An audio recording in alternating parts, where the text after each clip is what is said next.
রুমে ঢুকে দরজা বন্ধ হওয়ার শব্দটা যেন চারদিকের নীরবতা আরও ঘন করে তুলল। নরম লাইট জ্বলে উঠতেই ঘরটা যেন একদম আলাদা জগতে রূপ নিল। পর্দা টানা জানালা, একপাশে সাজানো সোফা, আর মাঝখানে একটা বড় বিছানা। নাদিয়া জানালার পাশে গিয়ে দাঁড়াল। হাত দিয়ে পর্দা সরিয়ে বাইরে তাকাল।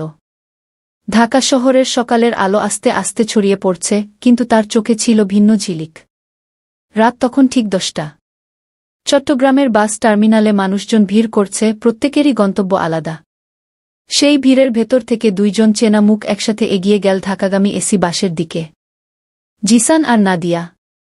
তাদের পরিচয় অনেক পুরনো, বিশ্ববিদ্যালয়ের সহপাঠী।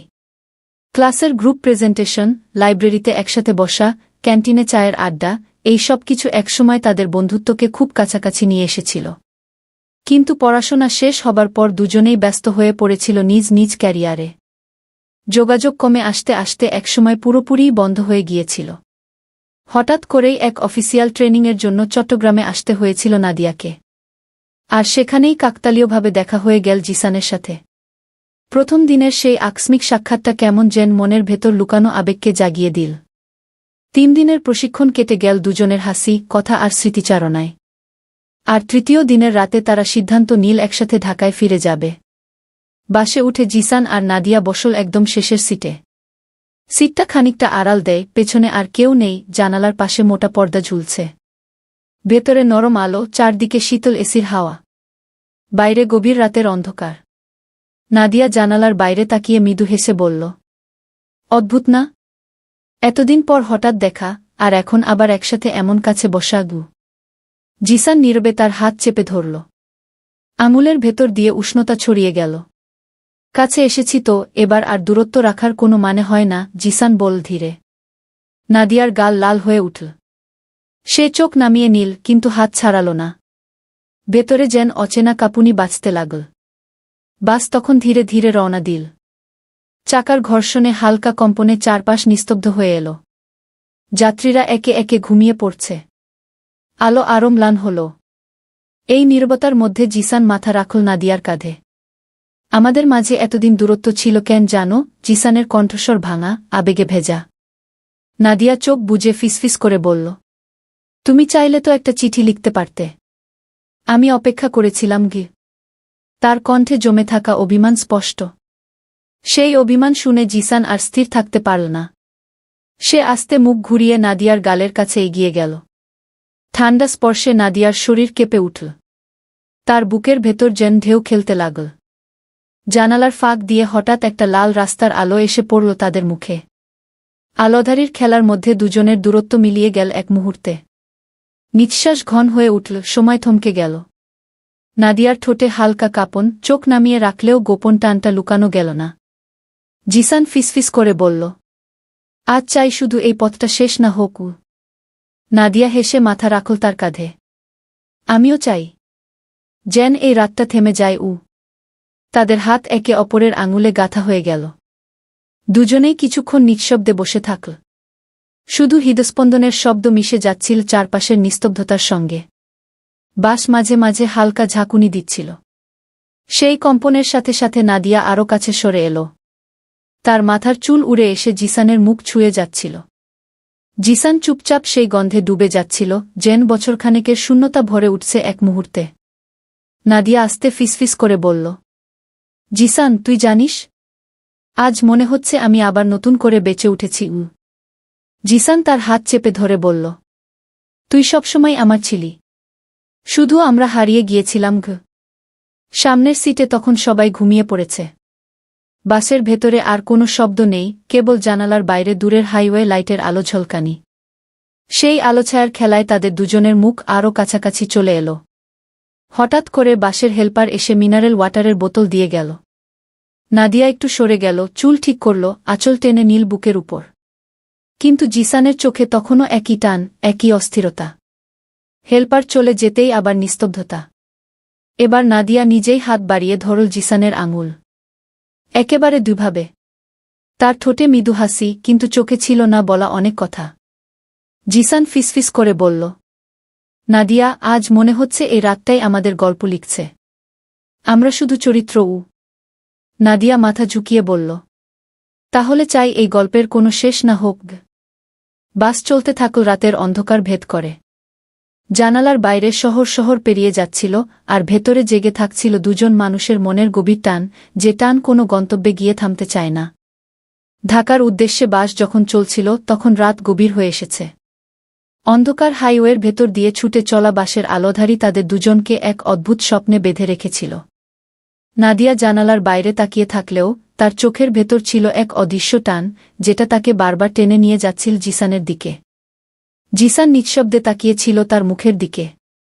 3 দিনের ছোট্ট দেখা যেন আবার বছরখানেকের সম্পর্ককে নতুন করে জাগিয়ে তুলেছে। সে ফিসফিস করে বলল, নাদিয়া, আমাদের মাঝের এই কয়েক বছরের ফাঁকা সময়টা যদি না থাকত, তবে কি আমরা আজ অন্যরকম কিছু হতে পারতাম? নাদিয়া মৃদু হেসে উত্তর দিল, জানি না জিসান, তবে আজ মনে হচ্ছে সময়টা ভুল করেছিল। এখন মনে হচ্ছে ঠিক জায়গায় এসে দাঁড়িয়েছে গি। তার কণ্ঠে ছিল অদ্ভুত উষ্ণতা। চারপাশের নিস্তব্ধতায় সেই শব্দ আরও কাছে এসে বাজছিল জিসানের কানে। বাস তখন গাজীপুরের কাছাকাছি। মাঝপথে এক যাত্রী নেমে গেল, সিটগুলো আরও ফাঁকা হয়ে গেল। ভেতরের আলো ম্লান হল। এই নির্জনতায় নাদিয়া আরেকটু কাছে সরে এল। তার আঁচল হালকা করে পিছলে পড়ল কাঁধ থেকে। জিসান হাত বাড়িয়ে সেটি ঠিক করে দিল। দুজনের চোখ এক মুহূর্তের জন্য আটকে গেল। সেই চোখের ভাষা বলছিল হাজার অজানা কথা। জিসান তার হাতটা শক্ত করে ধরে রাখল। তুই জানিস, আমি কখনো কাউকে বলতে পারিনি, কিন্তু তোর জন্য আমি অনেকবার অপেক্ষা করেছি। শুধু একটা খবরের জন্য। নাদিয়া হেসে মাথা নিচু করল, তারপর ধীরে ধীরে বলল, আমিও শুধু একদিন ভেবেছিলাম হয়তো তুই ফিরবি। আজ মনে হচ্ছে সত্যিই ফিরে এসেছিস গো।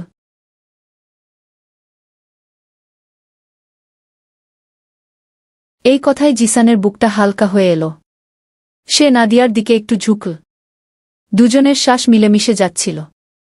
বাইরে হাইওয়ের বাতি একের পর এক ছুটে যাচ্ছিল, ভেতরে তাদের নিঃশ্বাসের শব্দে তৈরি হচ্ছিল এক অদ্ভুত রোমাঞ্চ। নাদিয়া চোখ বুজে নিল। তার মুখের কোণে এক মৃদু হাসি, কিন্তু হাতের চাপ ক্রমশ শক্ত হয়ে উঠছিল। যেন সে নিজেই চাইছিল সময়টা থেমে যাক। ঠিক তখনই বাস আবার হালকা ঝাঁকুনি দিল। নাদিয়া জিসানের উপর হেলে পড়ল। এক মুহূর্তের জন্য তাদের দুজনের মুখ এত কাছে চলে এলো যে দূরত্ব বলে আর কিছু রইল না। নাদিয়ার কানে গরম নিঃশ্বাস লাগতেই শরীর কেঁপে উঠল। সে আস্তে ফিসফিস করে বলল, জিসান, আজ কেন মনে হচ্ছে আমি কিছুতেই নিজেকে সামলাতে পারছি না? জিসানের চোখ চকচক করে উঠল। কারণ আমিও পারছি না আগে। কথা শেষ হওয়ার আগেই জানালার বাইরের আলো এসে পড়ল তাদের মুখে। আলোছায়ার সেই মুহূর্তে তারা নিঃশব্দে কাছে সরে এলো। চারপাশে যখন সবাই ঘুমে ডুবে আছে, তখন তাদের ভেতরে জেগেছিল শুধু একটিই অনুভূতি, হারিয়ে যাওয়ার সময়কে আবার খুঁজে পাওয়া। তাদের হাত একে অপরের আঙুলে গাঁথা হয়েছিল শক্ত করে। বাস ছুটে চল অন্ধকার ভেদ করে, আর তারা ডুবে গেল সেই রোমাঞ্চকর নীরবতায়, যেখানে প্রতিটি নিঃশ্বাসই ছিল অঙ্গীকারের মতো। ঢাকা তখনও অনেক দূরে, কিন্তু তাদের জন্য যেন গন্তব্য আর কোনো শহর নয়, শুধু একে অপরের কাছে পৌঁছানো। ভোর 4টার দিকে ঢাকার আলো চোখে পড়তে শুরু করল। বাসের কাচের ফাঁক দিয়ে লাল নীল নিনের আলো ছুটে আসছিল। শহর তখনও ঘুমিয়ে, রাস্তায় গাড়ির সংখ্যা হাতে গোনা, কিন্তু দুজনের চোখে ঘুম ছিল না একটু। নাদিয়া জানালার বাইরে তাকিয়ে হালকা ক্লান্ত গলায় বলল, এই শহরটা কতদিন পর দেখছি জানিস, অথচ মনে হচ্ছে সবকিছু অচেনা ঘি। জিসান মুচকি হেসে উত্তর দিল, শহরটা পাল্টেছে, আমরাও তো পাল্টেছি নাদিয়া। শুধু একটা জিনিস পাল্টায়নি, তোর চোখের ভেতরের সেই চেনা আলোগু। এই কথায় নাদিয়া হালকা চমকে তাকাল তার দিকে। চোখের কোণে ক্লান্তি থাকলেও সেই দৃষ্টিতে জ্বলছিল অদ্ভুত উষ্ণতা। বাস ধীরে ধীরে কমলাপুর টার্মিনালে এসে থামল। ভোরের হালকা কুয়াশায় প্ল্যাটফর্ম ভিজে আছে। নেমেই ঠান্ডা বাতাসে শিহরিত হয়ে উঠল নাদিয়া। তার শাড়ির আঁচল হাওয়ায় উড়ে যাচ্ছিল। জিসান তাড়াতাড়ি হাতে ধরে দিল।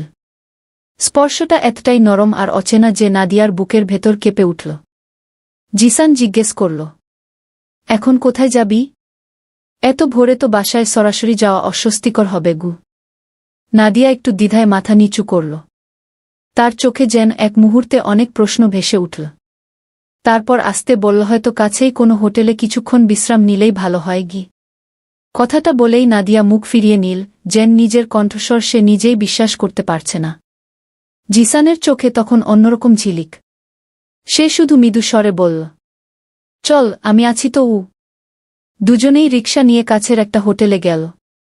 লবিতে ঢুকতেই নরম আলো, ফাঁকা চেয়ার আর নিস্তব্ধ পরিবেশ যেন তাদের আগমনের জন্যই অপেক্ষা করছিল। রিসেপশনে নাম লেখানোর সময় নাদিয়ার বুক ধকধক করে উঠছিল। তার আঙুল কাঁপছিল হালকা। কক্ষের দরজা খুলে ভেতরে ঢুকতেই নাদিয়া প্রথমে জানালার পাশে গিয়ে দাঁড়াল।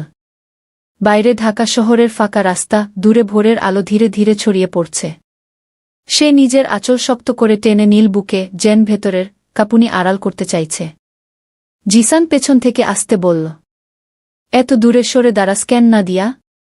তুই কি জানিস 3 দিনে আমি আবার কেমন করে তোকে হারিয়ে ফেলতে ভয় পাচ্ছি? নাদিয়া ঘুরে তাকাল। তার চোখে জল চিকচিক করছে, ঠোঁটে মৃদু হাসি। সে আস্তে আস্তে কয়েক কদম এগিয়ে এলো। তাদের মাঝের দূরত্ব কমে এলো এক এক করে। জিসান হাত বাড়িয়ে নাদিয়ার কপালের চুল সরিয়ে দিল। সেই স্পর্শে নাদিয়ার শরীর কেঁপে উঠল। তার ঠোঁট কাঁপল সামান্য, কিন্তু সে পেছনে সরে গেল না। বরং চোখ বুজে মাথা নিচু করে দিল। চারপাশ নিস্তব্ধ। জানালার বাইরে ভোরের আলো ছড়িয়ে পড়ছে, আর ভেতরে অদ্ভুত এক টান দুজনকে আরও কাছে টেনে আনছে। নাদিয়া ফিসফিস করে বলল, জিসান, আজ মনে হচ্ছে আমার সব হারানোর ভয় মুছে যাচ্ছে।